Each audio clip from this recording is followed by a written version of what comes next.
164 पर पहुंच गई है। राजधानी भोपाल में कोरोना के 13 नए संक्रमित मिले, ग्वालियर में 8, छतरपुर में 6 मरीजों की पुष्टि हुई है। इसके अलावा अगर हम इंदौर की बात करते हैं तो इंदौर में कोरोना के 4 नए मरीज सामने आए हैं। 2 संक्रमितों की पिछले 24 घंटे में फिलहाल मौत हो गई है। तो ग्वालियर और जबलपुर में एक संक्रमित की मौत हुई है और इंदौर में फिलहाल 4 नए मरीज कोरोना से पीड़ित हैं, कोरोना से संक्रमित हैं।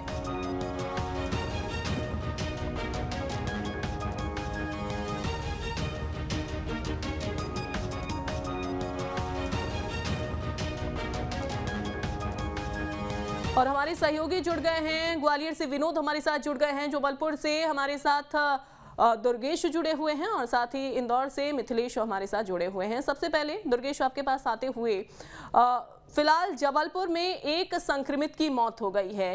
क्या स्थिति फिलहाल जबलपुर में बनी हुई है कोरोना की? बिल्कुल, देखिए बेहतर स्थिति तो नहीं कही जा सकती है क्योंकि जबलपुर में भी रोजाना नए संक्रमित मरीज मिल रहे हैं। हालांकि बीते 24 घंटों की बात करें तो ये संख्या 0 रही है, जो थोड़ी सी राहत देती है। लेकिन वहीं हम यदि मौतों का आंकड़ों की बात करें तो पिछले एक हफ्ते के अंदर 2 संक्रमित मरीजों की मौत हुई है, जिसमें एक 73 वर्षीय बुजुर्ग था जिसकी संक्रमित होने के बाद मौत हुई है, और वहीं जो एक महिला की मौत हुई उसकी उम्र 25 साल से जो हार्ट पेशेंट थी पहले से, तो उन्हें ये जो उनकी रिपोर्ट जब ली गई तो वो कोरोना पॉजिटिव निकली थी और उसके बाद उनकी मौत हुई है। तो निश्चित तौर पर एक हफ्ते में 2 लोगों की मौत होना कहीं ना कहीं स्वास्थ्य महकमे के लिए बेहद चिंता का विषय है, क्योंकि लगातार नए संक्रमित मरीज मिल रहे हैं। हालांकि बड़ी हैरानी की बात ये होगी कि अब तक जो आंकड़े टेस्टिंग के लिए जा रहे हैं वो बेहद कम है, यानी कि 50-60 सैंपल की रिपोर्ट प्राप्त होती है, जिसमें से 6, 7, 8, 10 मरीज निकलकर सामने आते हैं। अंदाजा लगाया सकता है कि अगर बड़ी मात्रा में सैंपलिंग हो, टेस्टिंग हो, लोग जागरूक होकर खुद सैंपलिंग कराने जाए तो निश्चित तौर पर ये आंकड़ा और भी बड़ा निकलेगा। दूसरी बड़ी बात यह है कि जबलपुर में वैक्सीनेशन के लिए जो अभियान शुरू होना चाहिए था अब तक वो नहीं हो पाया है। जिला प्रशासन का साफ तौर पर कहना है, स्वास्थ्य में का कहना है कि हमने 1 लाख वैक्सीन की डिमांड की है सरकार से, लेकिन ऐसा लगता है कि शायद सरकार के पास भी वैक्सीन नहीं है, जिसकी वजह से सप्लाई नहीं हो पा रही है। क्योंकि न केवल जबलपुर की बात यहाँ पर हो रही है, यहाँ जबलपुर के पूरे 8 संभाग की बात हो रही है। शहरी इलाकों में ये स्थिति है, तो ग्रामीण क्षेत्रों में आप अंदाजा लगा सकते हैं कि अगर संक्रमण फैल रहा है तो वहाँ पर लोग जागरूक नहीं और टेस्टिंग नहीं करा रहे हैं, जिसकी वजह से आंकड़े स्पष्ट तौर पर निकलकर सामने नहीं आ रहे हैं। लेकिन जिस तरीके से नए संक्रमित मरीज बढ़ रहे हैं, मौसम अभी भी कोरोना के अनुकूल बना हुआ है।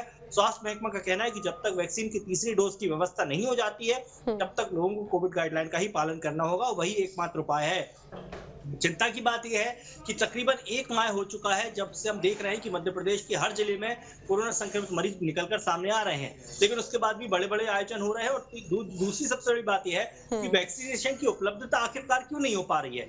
वैक्सीन अगर आ जाती है तो कहीं ना कहीं लोग बिल्कुल, ये एक बड़ा सवाल है दुर्गेश की आखिरकार वैक्सीनेशन की उपलब्धता जो है वो क्यों नहीं की जा रही है, ना ही किसी भी तरीके का अभियान चलाया जा रहा है। लेकिन विनोद, अगर ग्वालियर में हम बात करें 8 मरीज कोरोना के सामने आए हैं, क्या वैक्सीन लोगों को यहाँ पर उपलब्ध करवाई जा रही है? वैक्सीनेशन का अभियान किसी तरीके का चलाया जा रहा है?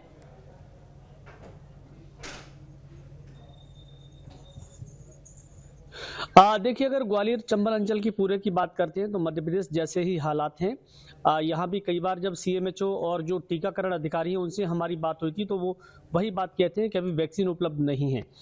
ये वैक्सीन अभी नहीं बल्कि पिछले लगभग 2 महीने से पूरी तरह से खत्म है, यानी किसी भी सरकारी अस्पताल में टीके नहीं लगाए जा रहे। एक निजी अस्पताल में जरूर टीका लगाया जा रहा है, वो भी पैसे का भुगतान करके ही वहाँ टीका लगाने की सुविधा प्रदान की गई है। तो सरकार की तरफ से वैक्सीन की उपलब्धता केवल ग्वालियर जबलपुर ही नहीं बल्कि मध्य प्रदेश के शायद किसी भी जिले में इस समय नहीं हो पा रही है। कहीं ना कहीं वैक्सीन का जो पूरा स्टॉक था वो खत्म हो चुका है। यही वजह है, लग रहा है कि बार बार डिमांड भेजने के बाद भी अगर वैक्सीन नहीं आ पा रही है तो इसके मायने यही है कि प्रोडक्ट्स नहीं है और कोटा जो था वो पूरा खत्म हो चुका है। बिल्कुल बिल्कुल विनोद, लेकिन मिथिलेश, अगर इंदौर की हम बात करें, 4 कोरोना के केसेस यहां पर सामने हैं, किसी तरीके का कोई सीवियर केस यहां पर देखने को मिला?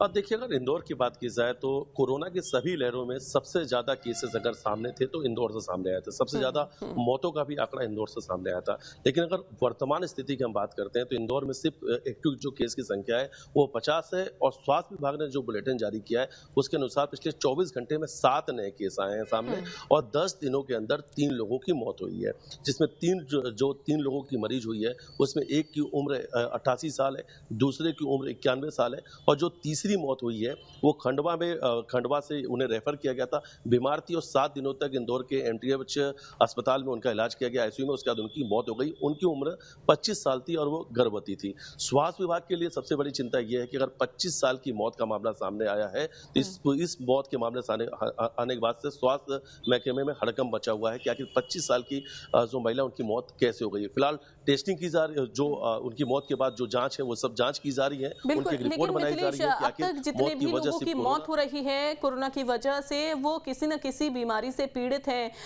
उनको डायबिटीज होती है या फिर किसी अन्य बीमारी से वो पीड़ित होते हैं, उन्हीं वजह से उनकी मौत हो जा रही है और कोरोना की वजह से इम्यूनिटी डाउन हो जा रही है। लेकिन जिसका जिक्र आप कर रहे हैं 25 वर्षीय जो महिला जो कि गर्भवती थी, क्या किसी तरीके की बीमारी महिला को थी जिसकी वजह से कोरोना उनको हुआ और इम्यूनिटी डाउन हुई और महिला की मौत हो गई, या फिर वो स्वस्थ थी?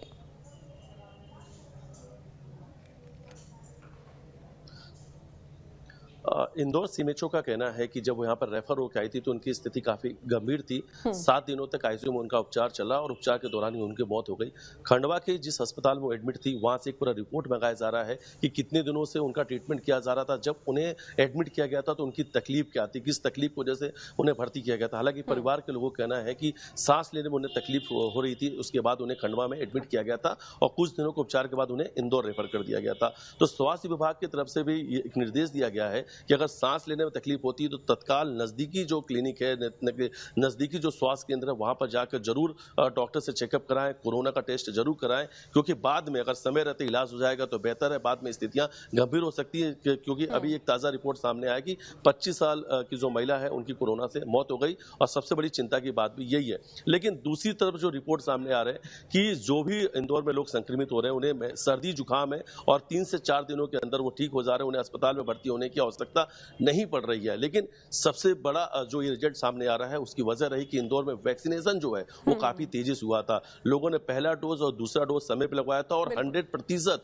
इंदौर में लोग वैक्सीनेटेड हैं। इसलिए आज अगर केस सामने भी आ रहे हैं लेकिन ऐसी गंभीर स्थिति नहीं बन रही। अब बात कर लेते हैं बूस्टर डोज की। बूस्टर डोज के लिए लोग पहुंच तो रहे हैं स्वास्थ्य केंद्र में, वैक्सीनेशन केंद्र पे, टीकाकरण केंद्र में बूस्टर डोज लगवाने के लिए, लेकिन वैक्सीन उपलब्ध नहीं है। यानी वैक्सीन की काफी कमी है। बार बार डिमांड भेजा जा रहा है लेकिन वैक्सीन उपलब्ध नहीं हो पा रही।